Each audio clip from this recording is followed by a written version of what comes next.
Business Breakdowns is sponsored by Tegus. We created Business Breakdowns to uncover the lessons and frameworks behind every business, and that's what makes Tegus our perfect launch partner. Much of the foundational prep for these episodes gets started with research powered by Tegus. With Tegus, you can learn about any public or private company directly from former execs, customers, and industry experts, all of whom are in a position to offer unique insights into a company's growth, its customer value, and its competition. What makes Tegus different is that you don't have to lead your own expert calls. It offers instant access to the world's largest collection of investor-led call transcripts on companies like Coinbase, Hinge Health, and Farfetch. All you have to do is log in and you'll get instant access. Still want to do your own expert calls? Tegus also allows you access to experts for $300 a call, not the $1,000 or more that others charge. I can personally say that some of the most thoughtful investors in the world use Tegus and talk about it often. If you're ready to go deeper on any company and you appreciate the value of primary research, head to tegus.co/breakdowns for a free trial. That's tegus.co/breakdowns.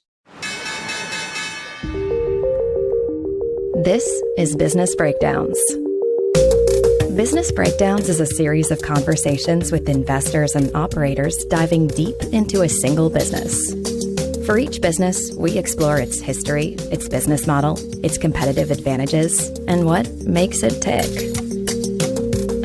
We believe every business has lessons and secrets that investors and operators can learn from, and we are here to bring them to you. To find more episodes of Breakdowns, check out joincolossus.com.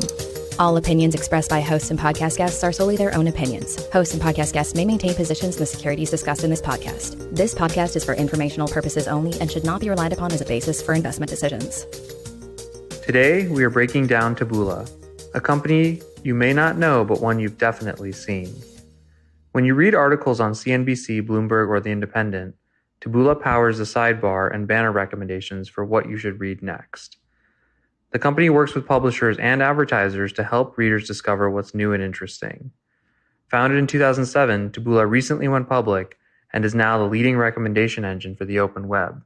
It serves over 500 million users a day. To break down Taboola, I'm joined by its founder and CEO, Adam Singolda.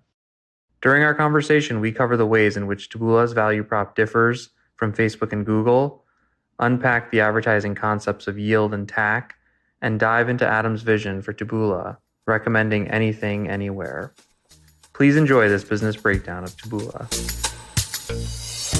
All right, Adam, welcome to Business Breakdowns. Hello, Jesse. Thanks for having me. Let's start with the basic question. What is Taboola?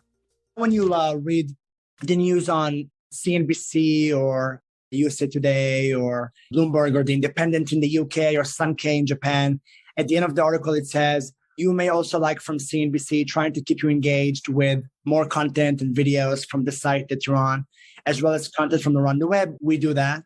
And I started Taboola about 14 years ago with a vision to help consumers discover things they may like, but just never knew existed. Sort of a search engine, but in reverse. You go to Google if you know what you want, but what happens if you have no idea what you're supposed to be doing next? That was the original premise. There are a lot of the recommendations and articles we see on publisher websites. Give us a sense for the scale of the business, revenue, EBITDA, impressions, advertisers, publishers. Give us just a sense for the footprint. We're a public company now, TBLA on the NASDAQ. Last year was $1.2 billion in revenue, almost $400 million of ex-TAC, which is essentially what's left for us after we share revenue with our publishers.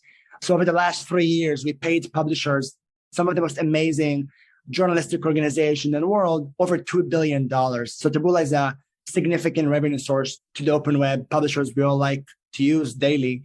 Over $100 million of adjusted EBITDA. So we've been profitable for quite some time. Overall, we have 9,000 publishers we work with, 13,000 advertisers we work with. People clicked on Taboola last year 30 billion times.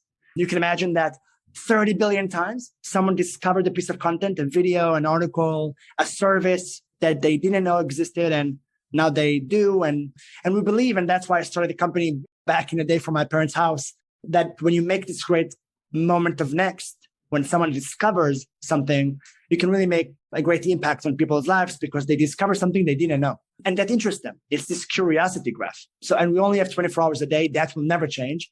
So if you do a good job, and you help people discover things they may like. It's great for entertainment. It's great for education. It's great for people. So that's just some stats. We serve 1 trillion recommendations a month. We have more servers than the IDF in Israel, the army in Israel. We're bigger now, but still small in comparison to Google, Facebook, and Amazon. So, we have a lot of work to do. Yeah, let's do a couple of case study examples. So maybe one from an advertiser's perspective and then one from a publisher's perspective. So if I'm an advertiser, maybe walk through an example. Who's the advertiser? What do they come to you? What problem are you solving for them? And how do you guys go about solving it? In general, who are advertisers? So what does it mean to be an advertiser? There are 100 million businesses in the world. When you have a business, usually you optimize for selling your products, selling your services, and grow your business. So all of those companies potentially could become advertisers to expose their services to the right person. A lot of times they'll use companies like Google to be in that moment when someone searches for something. They will work with companies like Facebook for that moment when people interact with their friends. And then they'll work with companies like Taboola if they want their service to be recommended on the open web. So you can imagine that go to a website like the Today Show, which works with Taboola, and then you read an article, and then at the end of it, it says, you may also like, and suddenly your service is being recommended to a consumer. That is the advertiser experience in the Taboola product all around the web. And then they come to us because they want to be discovered. People may not know of them just yet. Otherwise, they would search for them. So they come to us. They have a great story. They have a great business. They believe in their product, but nobody is yet to know of them, or not at the scale they wish they did. They come to us. They create usually great storytelling experiences like a good video or an article about their service. And then we're able to use AI and our data and technology to try to figure out where would it make sense to present their product and their service. They only pay us 90% of the time. They only pay us if someone actually clicked on their service. So again, let's take an example. You went to NBC News, you read an article about furniture, you saw at the bottom of the article a recommendation from a furniture company, you clicked on it, only then we get paid. That's the business model. We share that payment with the publisher the user was on. That's simply how it works. We did a breakdown of Facebook on the show. Can you help us understand how the comparison from an advertiser's perspective, how does that compare Taboola versus Facebook? I think the fundamental difference, because look, Taboola reaches 500 million people a day. Facebook reaches, I think the latest is about 2 billion or so. So both of us have a lot of scale. The fundamental difference is where is your ad being presented? So if you are a small business, nobody is yet searching for you because you just started. And nobody is sharing you and you're not viral yet because you are not yet where you can be. And on Taboola, suddenly we put you on websites that it's a dream to be side by side on those websites. You're on CNBC, you're on Bloomberg.com, you're on NBC Sports. So imagine you have a sports product, related product, and suddenly you're on NBC Sports. That is a dream come true just by itself. And then you only pay if someone actually chose to interact with your service. So the fundamental difference is the clout, the trust that get carried through the Taboola experience in the open web because we present you on these amazing publishers versus a social feed. Obviously, it's a great service, Facebook, but it doesn't have that moment where someone says, I really trust where I am. How many times, and we can speak about e-commerce, which is something that is big for Taboola as of recent, but how many times did you consider buying a product, but it was only when you were on CNET and you read about what they said about the product, you actually ended up buying it. And we all relate to it, or when you had a health concern, only when you read about it on a certain website that you trust, you actually chose to make a decision. So it's those moments when we really trust the publisher, the website we're on, that help us progress to make a decision, to consider to do something. And that's the difference between Taboola to Facebook. And what about from a publisher's perspective? So they obviously have lots of options to monetize. Why do they choose Taboola? And how do you think about what problem you're solving for them? Publisher in the open web industry is about $60 billion market. For everyone to know, that market is growing fast, 10, 15% a year just on its own.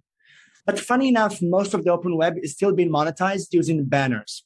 Maybe it's worth defining what a banner is. A banner is a cube that sits on a page that we rarely click on. It's an advertising format that was invented 27 years ago. And in fact, most of the open web is still monetizing using banners. So when I think about the future of the open web, my kids who are 2 and 4, and how they will experience the future open web online when they read things they care about. What will that look like? And how will advertising be shaped in those days? I believe it's going to look a lot more like Instagram, Snap, WeChat if you live in Asia, versus a bunch of banners on a page. So for publishers, it's this revolution of reinventing the experience for consumers from a banner to, which is kind of interrupting advertising format. It's in my way, to more of a feed of recommendations, something that looks like Instagram.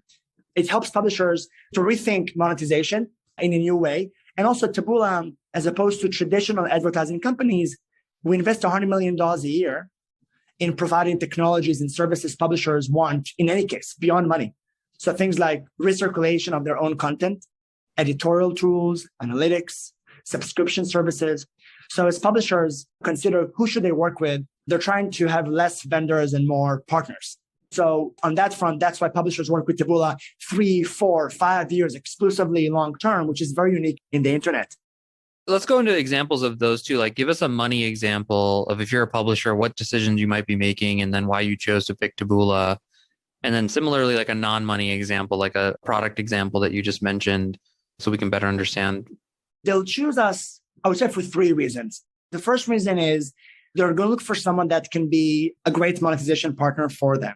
And at the end of the day, there's a limited amount of space, and they want to make sure that they generate the highest amount of quality yields for them. So they want this to be a quality experience with the consumer and generate a significant, exciting revenue that's growing every year. So that's the first one. And we believe we're very good at that. And we believe that because we have 13,000 direct advertisers and we work with many programmatic partners, we also create a great quality experience for consumers. I always say that I would pay to see ads on Instagram. And I think about that for Taboola. If you do a good job with advertising experience, people really like it. That's the first one, which is, can you generate exciting revenue? The second one is, what else can you do for the publisher? And here we're focusing on primarily engagement and audience services. And to give you a few examples, the chief editor of The Independent, which is a big publisher in the UK, has his team, the editorial team, and himself engage with Taboola Newsroom, which is a product we've been working on for years that is provided for free. We never charge publishers. So all of these investments are just to grow publishers. We're very devoted for publishers' growth. So the editorial team is using Taboola Newsroom to do a few things, to A/B test their titles and to know which title is better for them. They use us to get access to all of our data so they can know what do readers read on the network of Taboola so they can get ideas what to write about.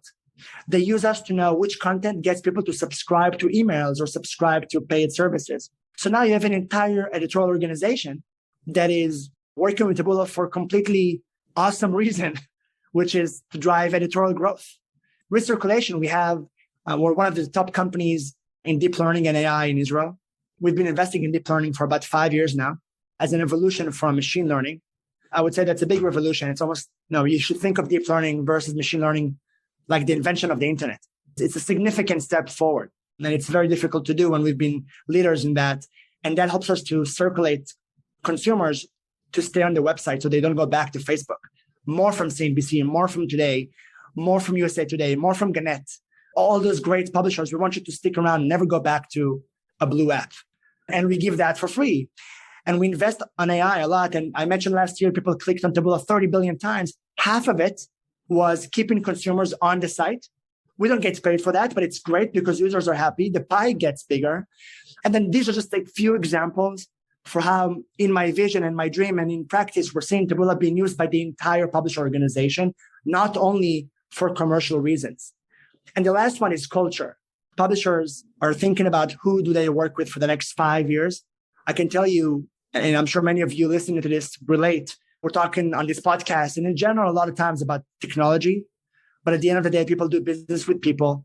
And it's those moments when you need someone to call when something is broken, or you want the partner to be an extension of your organization. So I think Taboola has this ninja culture that really helps us differentiate ourselves even beyond the reasons I mentioned, which help people re-choose Taboola and work with us. I love that. You've mentioned briefly the founding. Can you go back and give us a minute on, you started the business in 2007. What was your founding insight? What were some of the early struggles, and how did you ultimately figure out this business and this business model? Taboola is my first job. Before that, I spent 7 years as an engineer national encryption unit of Israel, a really cool place. My first project as I was in 18 was to build the first protected phone for the general, which is really amazing to think of the level of responsibility and trust they can put in a kid to work on some awesome things like that. And for me, the main thing I've taken from that experience throughout the years was, one, I met really smart people. And that was so awesome to see people that are from the future in terms of what they can do when it comes to engineering and how humble they can be in doing so.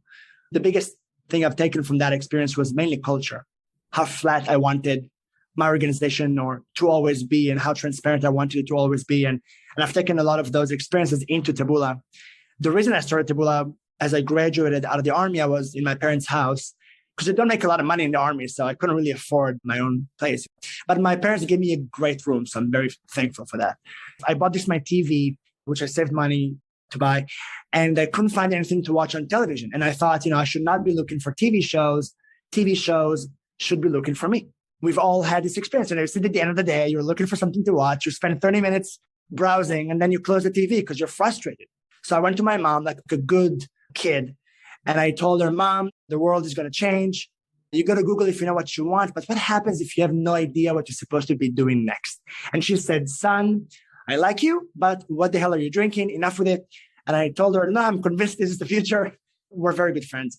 Introduced me to an angel investor who she heard of. His daughter had this event. It's called Bat Mitzvah, when your daughter is 12 and she becomes a woman. And that's a very big deal for us. And I got an invitation. I didn't know the girl and I didn't know the father, the investor, but my mom got me an invitation. And then I figured, when would be a good time for me to go and pitch him on Taboola? When do you bother someone who never invited you with your revolution? And I figured a few hours in, glasses of wine, some dancing. So I came to him and I told him about the open web and the future being personalized, building a world that's only about consumers. We only have 24 hours a day. And then he asked me who invited me to the event. And I said, my mom. I said, who's your mom? I'm not sure he knew my mom. But he was kind enough to invite me to his house. He became my angel investor. He is my angel. We're best friends up until now. And it's funny if you think about starting a business as a founder, and you have Jesse a lot of experience in that as well. But it's so counterintuitive in terms of who is your perfect investor at first. And it's so much more than your idea, because most of our ideas are commodity by definition. By the moment we thought about them, it's already too old in any case. And it's not how many times you've succeeded before, and are you a serial entrepreneur? Who do you know on your networking, and what school you went to? And so much of it is complete bullshit, and what truly is different is people who choose you. They think something in you is going to make a difference, and they believe you will make it work one way or another. So we had a great connection, and we offered to invest in Taboola. There's a funny story. I was in his house, and he offered me to invest in angel investment. And I thought to myself, great business people probably never say yes on the spot. But I was trying not to look too excited. I told him, let me think about it. And I ran out of his house so he doesn't see I'm so excited. And I took the elevator down and I called my mom. I said, Mom, he said he'll do it. And I told him, now think about it. And she said, you idiot, you have to say yes. Call him immediately. So I called him, 30 seconds after. And I told him, I've been really thinking about it a lot. And I think we should do it. And that's how we got going. Yeah, that's an awesome story. Let's get a little bit more into the business itself. When you sit back as the CEO and someone who's trying to understand Taboola, what are the most important metrics as you think about someone looking at the business and evaluating it? From financial metrics, we're looking at X-TAC, which is what's left for us after we share our revenue with publishers, as one of the key metrics, as well as adjusted EBITDA. So walk us through, when you said you did 1.2 billion in revenue, walk us through sort of what creates that number. And then as you go through it, kind of how would somebody understand the business in that way? The $1.2 billion is the gross revenue. That is an accumulation of all the payments we got based on clicks. About 10% of our revenue is a video portion revenue. That is similar to, how you scroll on Instagram and you see a video in your feed? About 10% of our revenue is video, and that is getting paid just by viewed. So when the video has been viewed by the consumer, we get paid. 90% is when we get people click on paid recommendations. 10% is when the recommendation being just viewed. That's a video. So that together creates $1.2 billion in revenue. We share a portion of that with the publisher. And then what's left for us, it's called X-TAC, which is a term that's been used in our industry. And that's what's left after we pay publishers. And that's also defining the ex-TAC margin from the business. And then adjusted EBITDA is just a metric describing the profitability of the business using a P&L point of view. And again, we kind of optimize as a company and as a business for growth, but profitable growth. We believe that especially these days, and we've seen many stories, good and bad, over the last 5 years of how important that is to build a business that it's exciting, big market, growing, but also profitable. You can be free to make mistakes and you can be free to innovate and drive even further growth. I want to go deeper into the entrepreneur's mindset around that and a business builder's mindset. So someone might say, well, hey, you guys are just a middleman. You take money from an advertiser, then you pay a publisher and you get to keep 30%. Help people understand what it is. Why would you get a greater share of that over time? What are you doing for both sides of the marketplace that would make them both say, oh, that's the right thing to do to give this person a bigger share of that? First of all, you have to think of Taboola as, in many ways, we're like Apple in the sense that we operate the entire food chain on our own and we build the entire full stack for both publishers and advertisers. So again, for those who are from the advertising space, there's usually two-sided companies. There are companies that work with publishers. They're called SSPs. And then the companies that work with the advertisers that are called DSPs. And then each one of them have their own business. And then there are data companies in the middle. We're kind of the whole thing. We have publisher relationships that are exclusive and long-term, who is served with technology and services that go beyond revenue, like I mentioned earlier. And then we have the whole stack for advertiser that allows them to buy on the Taboola network, which is pretty significant at this point. About 500 million people a day we interact with. If you compare Taboola to companies in our space on both sides, it's about roughly the same. The mid-30s is roughly what it gets to, just looking at us versus companies in our space. The reason I think the whole thing works is because I believe that 35% of Taboola is 120% of someone else. So even early on, when I started Taboola, I always focused mostly on what do publishers actually get? And are you competitive in providing that? If that's the case, then publishers are happy for you to be a healthy business too, because that means you can invest even more in providing them services they would use to grow the business all across. So that's sort of how I think about it. For those who aren't familiar with publishers and advertisers and the incentives that they both have and what they're trying to accomplish, unpack the concept of yield. You use that word yield. I'm guessing most people listening don't understand what that actually means.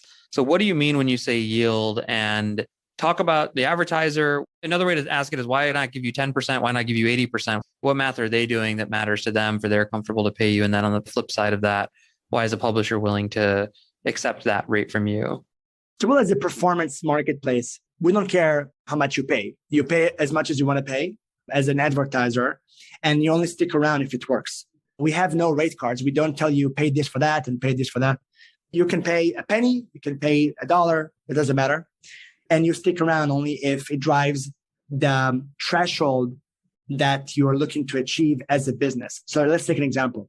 Let's say you're a subscription business and you're willing to pay $20 for a subscriber. And you come to Taboola and you pay Taboola 20 cents, 10 cents, 50 cents, I don't know, / don't really care. You'll try it out and you'll monitor on your end whether the users Taboola ended up sending you translated in effect to $20 less or more acquisition cost. If it did, you'll never stop working with us, regardless of how much you paid us. And if it didn't, you'll stop working with us, even if it was the most affordable payment. I love that because when you have a performance business, by the way, especially when you saw that on a pandemic, everybody that were in the branding advertising space immediately paused to see what's going on. Everybody in the performance business who knew how to attach some sort of performance metric to their business leaned in. So that is our business on the advertiser side. And that is why the payment is and the price is irrelevant. It's all about whether it works or not. And then on the publisher side, publishers optimize for yield, which is what is the revenue they generate per 1,000 times a user sees the ad unit or the experience. If it's more or if it's less, that's eventually what they care about. The second thing, they want to make sure this yield goes up over time. And that usually happens when companies are healthy, plus invest in AI, advertiser base, user experience, quality, and all those good things. So that's what publishers optimize for. And Taboola was able to build a business that is healthy for advertisers and healthy for publishers who choose to work with us for a long time. The way I always like to think about it is if you can get the advertiser, the customers at the CAC that they want, as you said, and the publishers higher revenue per impression than they could get anywhere else, neither side cares what you take, because as long as you can provide them with something that they couldn't get otherwise elsewhere. Right. And I do think there's a holistic place where it's healthy for everyone. We do think over time it could be a 40% business. We think we're in a good place now. I think this is roughly where we are. And that allows everybody to grow fast.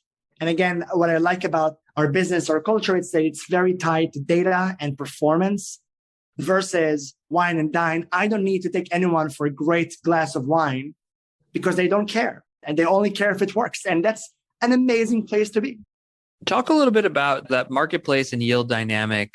What are the 2 or 3 things that you guys do to really improve it constantly for both sides of the marketplace? And maybe if you have an analog out there that's a more common business model people know of, is there one that you guys always refer to that we could latch onto to better understand this business? To drive yield, it's really a combination of eventually advertiser success and publisher optimization, right? So it's really optimizing both sides. And let's start with the advertiser side. Advertiser side, there's a lot of work that goes into making them successful and fast. So one thing that we spoke about on our roadshow was Smart Bid, which is an AI technology that we are heavily investing in for many, many years. As of now, about 80% to 90% of our business is using Smart Bid, which is a software that can choose on behalf of the advertiser how much they should pay to drive the most amount of acquisitions for them and making sure they're successful. So if you can imagine you're a business and you delegate the pricing of your own campaigns to Taboola because you think Taboola will do a better job than you try and predict what it might be for you.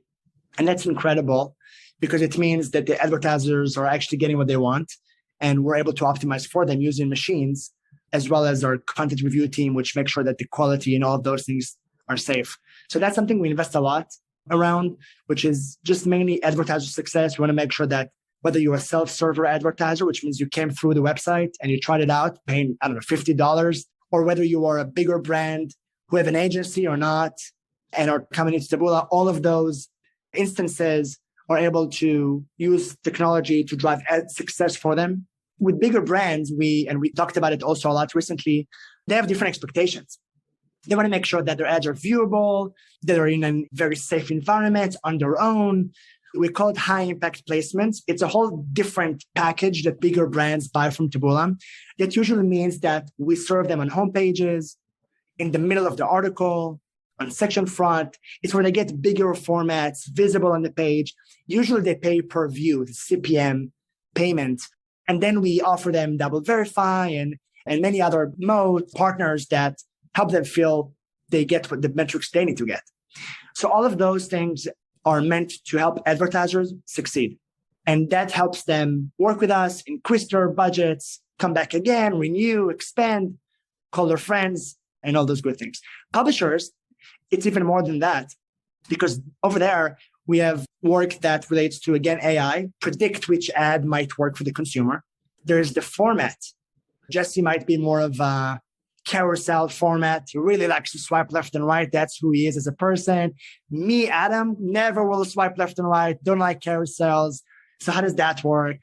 Video, I might be really into videos. Jesse might never watch a video till the end. So all of those formats and using data to know what to do for consumers helps. Feed, showing you something that looks like an Instagram feed versus a widget was a huge investment of ours. Personalization to make sure you see the things you want to see. So there's a lot of work that relates to user experience and value for consumers that make people come back again and interact even more with your product. When you do both those marketplace efforts, advertiser success and publisher success, yield gets better and the pie gets stronger. We invest $100 million in R&D a year. That's a lot. And that's because we do believe and take a long-term view that it pays off for our partners and clients to use the technologies we build. And is it safe to say that R&D investment, when someone thinks about it from the outside in, is really what's driving both growth scale in the business as well as a higher percentage of that ex-TAC number? What I care the most about is how competitive is Taboola. I think it's very important to be part of the competitive marketplace. Obviously, we fight the Googles and Facebooks of the world and other great companies. We're not alone and we have a lot of place to grow. And I care to be great at what we do. And that means that when advertisers work with us to succeed, or more people succeed than not, and publishers work with us, not only do they want to try us out, they want to work with us forever. And they want to give us long-term relationships that are exclusive and leaned in. And I love it when I have drinks meeting with the chief editor of a publisher, because it's the editor and they care so much about things Taboola is doing. That's great for me because it means they think of us differently. The truth is that R&D and product management and the way to think about investment goes first, in my mind, to building a great business that is better than alternatives so that people choose Taboola and re-choose Taboola and we can drive success for them. And if you build a good business, eventually financials follow. I've been doing this for 14 years. I hope I'll be here for many, many more years. So I care mostly about my own dashboard, our competitive ROE versus other things. Yeah, that's great.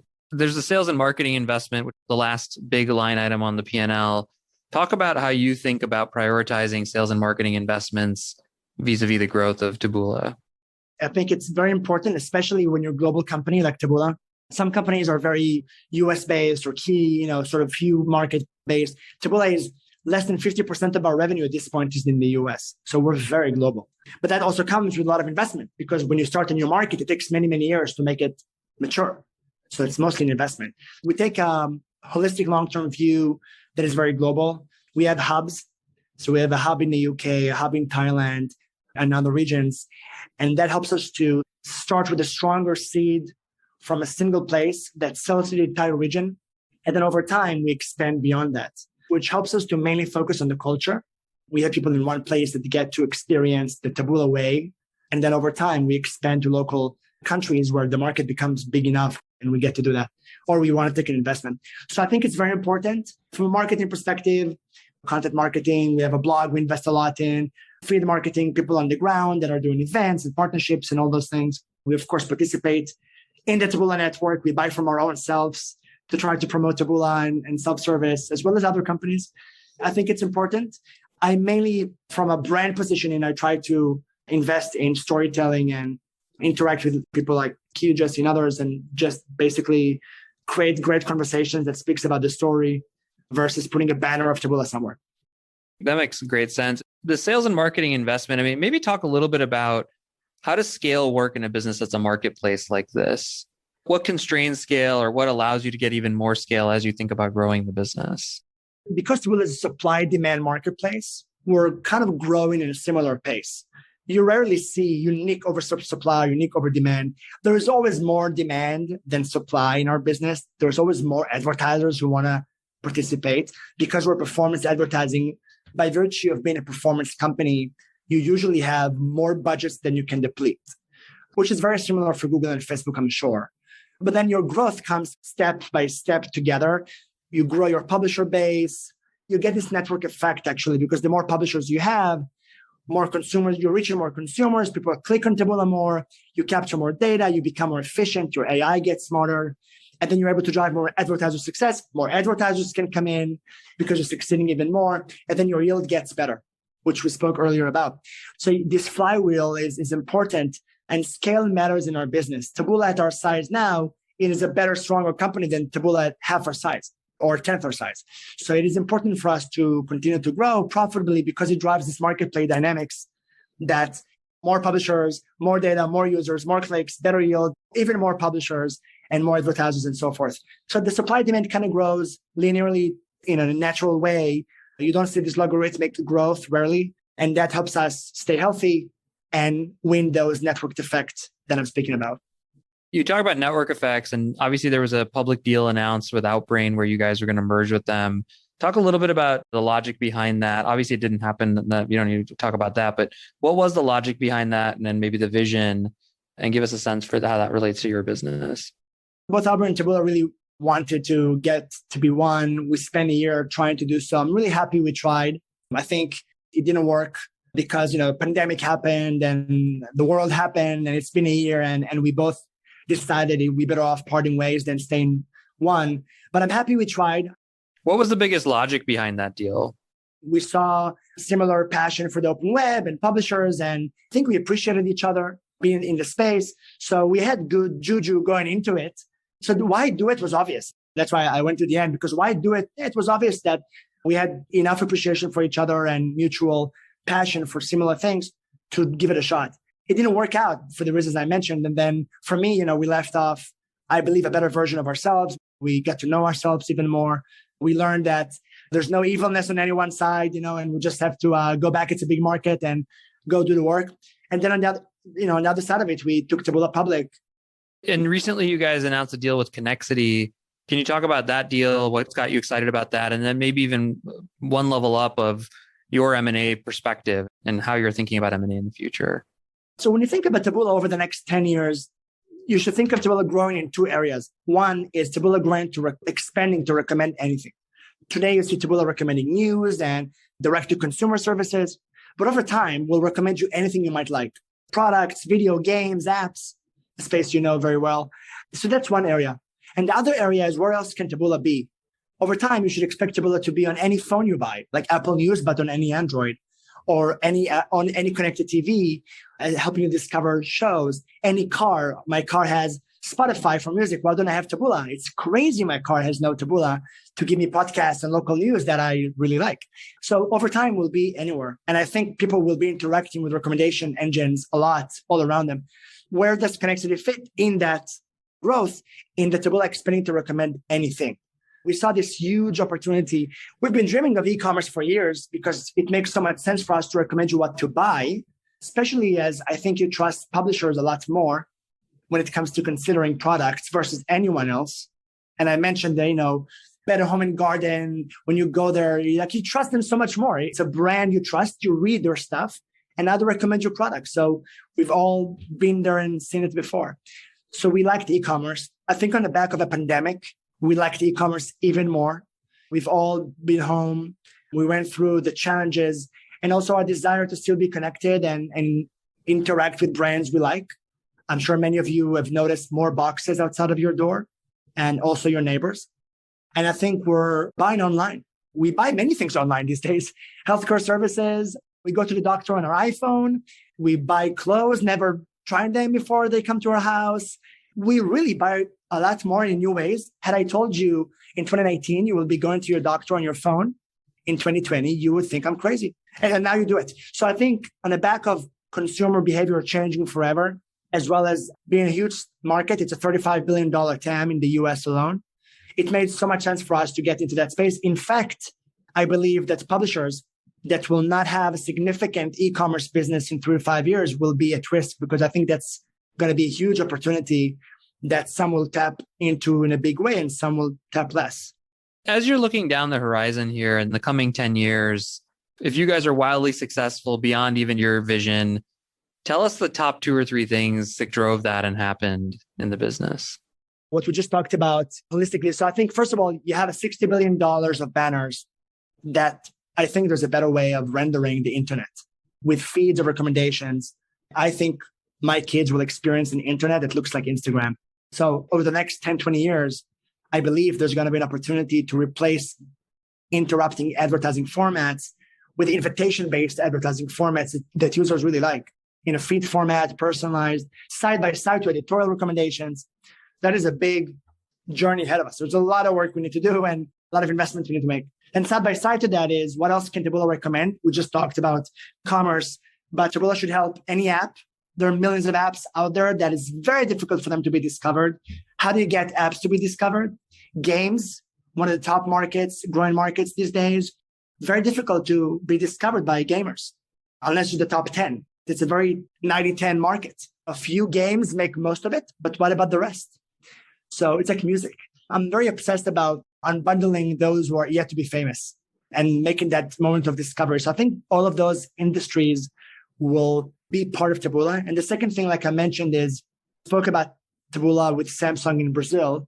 You buy a Samsung device and Taboola is pre-installed on the device as a news feed. You discover the news in Brazil using Taboola on your Samsung. This is just beautiful. So I imagine that on many devices, many TVs, many cars, many audio devices.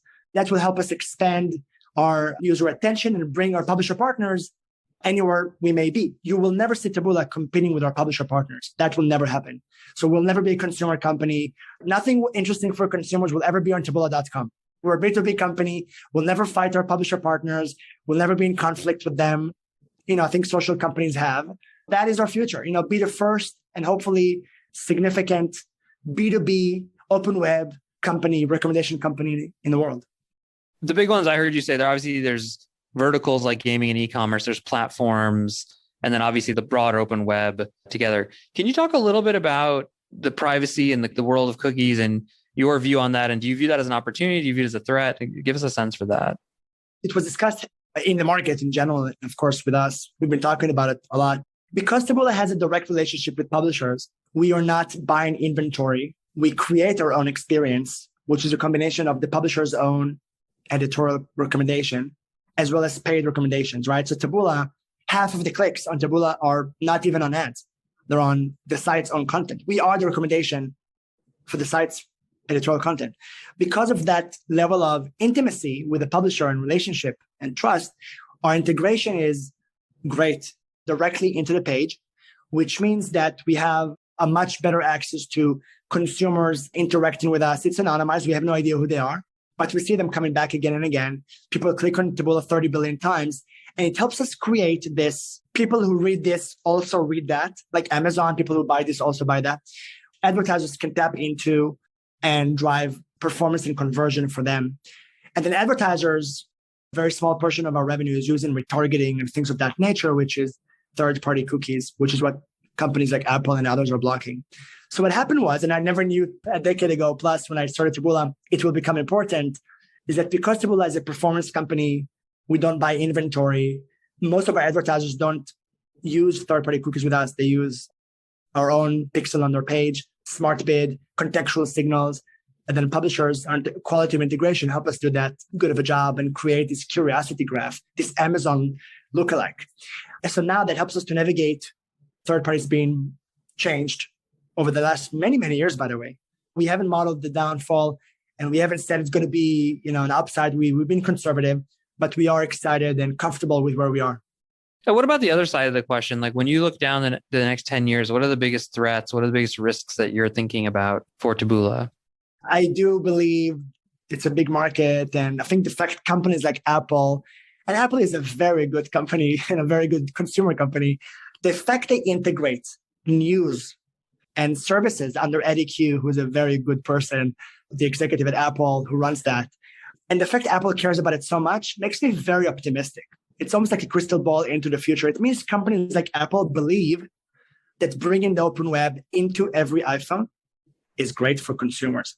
So not only am I optimistic about our core business, which is replacing banner experience with feeds and Instagram lookalike experiences, I think we'll see Apple type behavior with services and Apple News across the entire world. I think everybody will have this type of strategy. So I'm fairly optimistic. What concerns me the most and what scares me is mainly ourselves. I wasn't first in anything. Taboola became, I think, the best because we executed better. My management has been with me for 10 years. We've been running this company like 1,500 co-founders. So that made us be where we are now. And when I think of the future, I think what can temper with that future is what made us be who we are now. Because like I said, I think a lot of times people who start companies first believe they deserve to win because they were first. But Google wasn't first, and Facebook wasn't first, and Amazon wasn't first. And in fact, being first is an emotional feeling, but being the best is your goal and challenge. So to me, what scares me the most is how do we keep the Taboola culture transparent, having a lot of empathy for our own people, for our partners and clients, because that is our innovation. And if that goes away because we believe our own whatever success, then I think it's the beginning of the end. So to me, what makes me run to work and not walk to work is exactly that feeling. And I want to make sure that never changes. What about the competitive landscape? Talk a little bit about how you view the landscape. You've talked about the open web. A lot of advertisers can go to lots of different places, so can publishers. Just talk a little bit about that and how you guys deal with it. There are many great companies in our space. Obviously, you have the big one, the Amazon, which is, I think, at this point, the third largest advertising company in the US. You have Google, Facebook, and then you have smaller companies who are great. Many of them are our partners, like the Trade Desk and others. And you have data companies like DoubleVerify and IAS and Moat and others. You have many great leadership teams out there doing a good job, driving growth for the open web and others. So for me, what makes us unique is the things I touched on that a bit earlier about The first one is just performance. It works. And the second one is we do more than performance, which is what other services you provide to people who work with you. Because I think we're moving from this vendorship to partnership ecosystem and era. If you're a founder listening to this, you always have to focus on the thing that drives value first. But over time, people expect you to provide a full stack service because they want to work with you and only you. And then takes a lot of effort, a lot of cost, a lot of energy. So that's the second thing that makes us different than people in our space. And the third one, people and culture. You work with Taboola, we become part of your organization. We have quarterly business reviews with our clients and partners. The first one is short, it's an hour and a half. The second one is a few hours. And the third one is a day, because we just want to spend the day together knowing that a lot of goodness will come on the other side of it. And I really believe that people and culture and values and transparency and making mistakes together and breaking things together, I call it the economy of good enough. You have to do good enough to continue to evolve and innovate. People just demand that at this point. So for me, those are the reasons that we are different and unique in our market. Yeah. The last question, Adam, we ask everyone is, when you think about the Taboola story, 3-part question. What's the lesson for builders? What's the lesson for investors? And where can people go to learn more about the business? So let's just go one at a time. So first question is, what's the lesson here for a builder, for the entrepreneurs listening? I think for builders, one, I would say 2 things. One, ask yourself if what you build would fail in 10 years, would you still do it? If the answer is yes, which means you're in the right place and you're exactly where you need to be, then my advice to you would be to surround yourself with people that are awesome and great, and expose yourself and be vulnerable with how you look to share your ideas and plans. Nobody will take your plan and beat you with a better product. Execution is really hard. So it's better you calibrate your opinion with what you build with your own team and even the industry, and get your mentors and all those people to tell you what they think. Face what people think and try to do a better job as you execute. And that will be what gives you an edge. So that's for builders. For investors, what the hell do I know? I mean, I'm not an investor. So I think investors know how to do their job pretty well. And there are very different types of investors, early investors, but eventually here as well, because I think startups used to be a 5-year thing. Then it became a 7-year thing. And now it's over a decade. It's just like marriage, So my advice, not that anyone should really care, I'm not an investor, is to choose people you want to marry for the next many, many decades, because it's probably going to be a long while. Where should people go if they want to learn more about Taboola? We do have a great blog. We're trying to be honest and tell stories about the industry and ourselves. There's a lot of podcasts and things we're trying to engage with. Come to our events, webinars, ask us questions, social. We are a very transparent company internally and externally. So we love good questions, hard questions. Nobody is immune at Taboola from a great conversation. So one, feel free to follow us and check us out and interact with us as you have good questions and hard questions. And we look forward to having a great conversation. Awesome. Well, Adam, thank you so much for coming on Business Breakdowns. Thanks for having me. To find more episodes of Breakdowns ranging from Costco to Visa to Moderna, or to sign up for our weekly summary, check out joincolossus.com. That's JoinColossus.com.